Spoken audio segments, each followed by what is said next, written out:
अच्छी अच्छी शुद्धका बादाम। अरे मोरी भैया, ये तो रानू मंडल की फैन है। तारों का चमकता गहना हो, जिक जिक जिक जिक जिक जिक जिक जिक जिक, तुम कुतिया की बहना हो।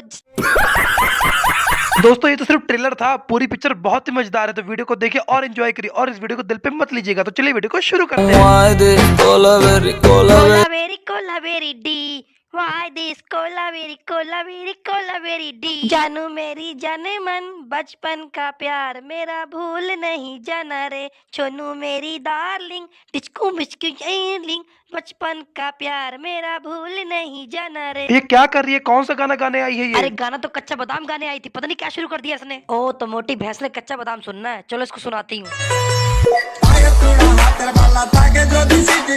हाँ ये कुछ अच्छा लग रहा। मुझे तो ये गाना बहुत पसंद है, खूब सुनती हूँ मैं।